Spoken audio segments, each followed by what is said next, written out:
Anthony Stolarz has been ho-hum. I would kill for ho-hum. Since the Kraken game. Is he tired? Is he hurt? Or is he shook? Because it ain't good. He hasn't been this bad in 3 years. No. Right? Like 925 with Florida, 926 last year with Toronto. What is it? 7 straight games with a save percentage under 900? 8. Oy. So the Leafs are hemorrhaging chances. And like early in the season, he was giving them performances that they just frankly didn't deserve. The Rangers game in particular. Like holy hell.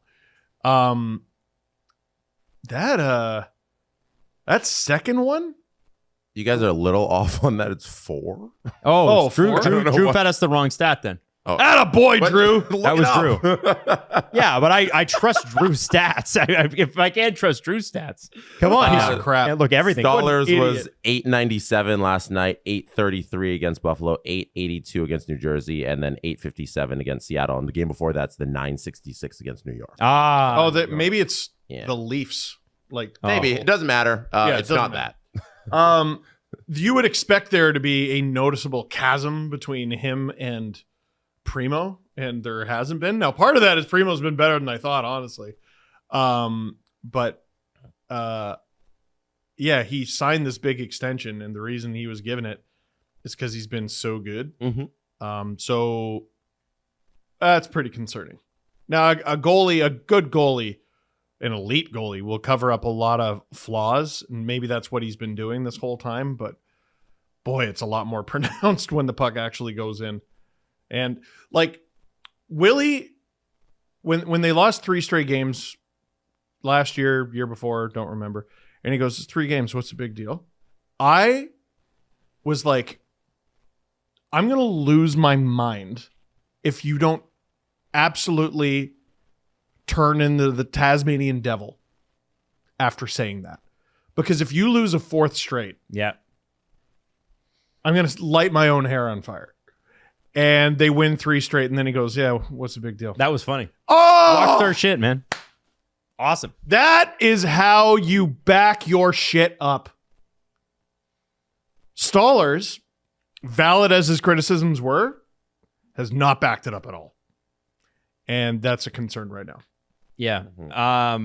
Jess, I know do you look at the game specifically, though, and kind of excuse it away? Because they got run by New Jersey. You know, New Jersey's a better team. Yes. The Seattle game, that was the game where it's ugly. New Jersey, I was angry at the whole team. I don't just put that on Stolarz. Last night, how many do you want? 1 back? 1 maybe? The second goal there where Domi gets beat.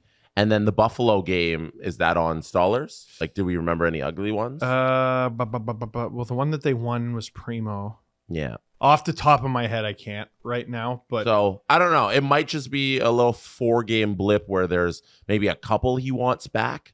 But I don't know if it's panic. Yeah, and I'm not panicking. I just think he's not been great. Like, sure. 2 apparently underratedly big Jenga pieces got pulled out on the Leafs at the beginning of the year. And Lawton is obviously a huge part of their defensive structure. And Stolarz is supposed to be in a tandem with Woll. Yeah. And who's back, but can't hasn't played yet. Neither of those people have played a game. Right. And they still have a winning record. Mm-hmm. Like, I think the fact that they've played the way they've played and they still have a winning record, and there's reason to believe that help is on the way, it's actually pretty encouraging. It bodes well.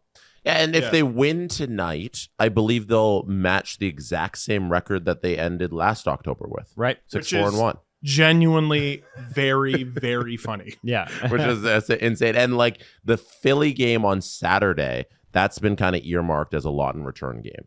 So keep your eye out for that. Finally, we will see the Toronto Maple Leafs in their purest form.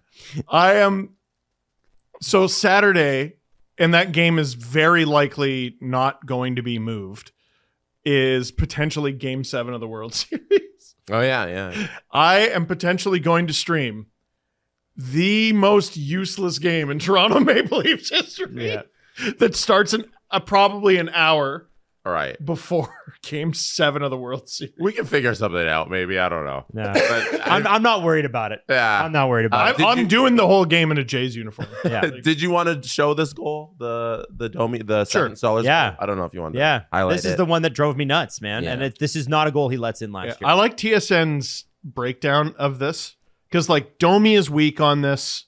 Farabee beats him too easily.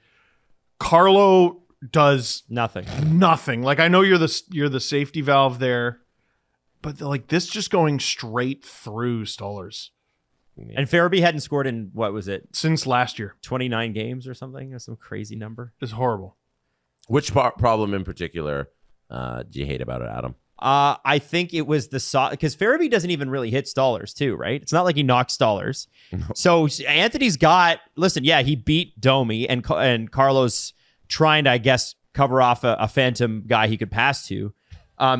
Just your pads got to be down, dude. Like he didn't even try to shoot it up. He didn't try to extend Stolarz across the net and spread him out. He just went, I'm jamming this home, and Stolarz, it just went under him. Most goals are a team effort, and I hate the flyby on Domi, but like Carlo. Benoit's got the other attacker. Benoit has Lomberg. Mm-hmm. Hit him. Mm-hmm. This could have been if this guy was a different guy and he's just not. If Carlo was another person, he could have sent Farabee to Neptune. Or for God's sake, give him on TSN, they're like, I think it was Jeff O'Neill. He's like, give him a cross check or something. Yeah. Or what if he just goes like this? Give him anything. And he sticks his stick out and just puts it in the way of the puck. I'm holding out as a bat right now. He just moves his arm and puts his stick there in between the puck and Stolarz. It probably isn't just a tap in between Stolarz' legs. It shouldn't have been a shot. No. But the fact that it was, like, it became a shot, and it was definitely one that should have been stopped. There was a goal Primo let in against the Sabres where it's like, yeah, you were probably screened, but like put your pad down. Yeah. And that's sort of how I look at this with Stolarz. And I never thought I would have the same criticism for both those people. Yeah. Anyway, like we're going through it. Like this is the thing. I keep saying, people are like, they're not as good without, no, do not let these guys off the hook. These guys are extremely talented and can do great stuff. It's because of that I get frustrated. But it is October, and plenty of teams have a bad October and make the Stanley Cup Finals. Hello, Edmonton, 2 years in a row. They're not even having a bad October. I know. They're having a mediocre October. The bar. But that's my fucking bar, by the way. Yeah, no, I want them to win. I don't want. This is a good spot. Like, enough. This is having high expectations usually doesn't happen for teams that stink. No. Right? We have high expectations. Was anyone else there when they won the division last year? Yeah. I know you're different. You won the damn division last year. The bar is up here. And, some people might be listening to this and like, oh, you sound kind of negative, because they won last night. Just be happy they won. But there's going to be an equal amount of people who are like, you're not going hard enough on these guys because they barely eked out a win against the Flames. Mm-hmm. I'm trying to be in the middle and going, they did some bad things, they did some good things. Ultimately, the good things were greater than the bad, and that's why they won. That's why I'm yay about it. Yeah, because it's like, it doesn't matter. You can only play who you're playing. Yeah. And hey, they won a game and they outshot and dominated their opponent, and that's what we're asking for, and they did it. 2 points in regulation. Yep, that's fantastic. You're not going to leave that and be upset. And hey, the Max Flames Domi got 2 goals. I love that. Yeah, yep. Ask the Flames how they feel. We almost beat the Leafs. You got 0 points. Yeah. In a game that was tied with 2 minutes to go. Mm-hmm. In a play, by the way, where the Leafs ran into each other, Three Stooges style, almost leading to an odd man rush the other way, and somehow 5 seconds later, it's in the back of your net.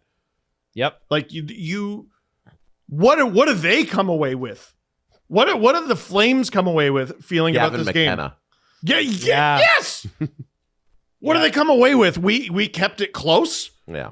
No, you got dominated for most of the game and you lost. You didn't get a point. Yep. This is the Atlantic Division standings from October 29th, 2024. The Toronto Maple Leafs, after 10 games, were 5-4-1. Today, on Hilarious. October 29th, 2025, the Toronto Maple Leafs, after 10 games, are 5-4-1. Goal differential of 0. Last year. Yeah, last year. What is it now? I want to see exactly how close they are. So 32 goals for, 32 goals against, goal differential of 0. And this year, Go ahead. after 10 games, Very close. 35 goals for, 36 goals against, Wow. -1. They're one goal off of just being the exact same team. They are outrageously similar. So I would say that That's so funny. Marner leaving means that currently, if the numbers are to be believed, no change. They've saved $11 million and have the exact same October. That's crazy. Man, Go figure. maybe you I do know- bet on talent. I know Vegas is unreal, that they're not the same team. I don't know if you noticed. So, like, I always thought that was going to be a fine fit. Yeah. Let's focus on the Leafs here. They've done a lot of things I hate. They have.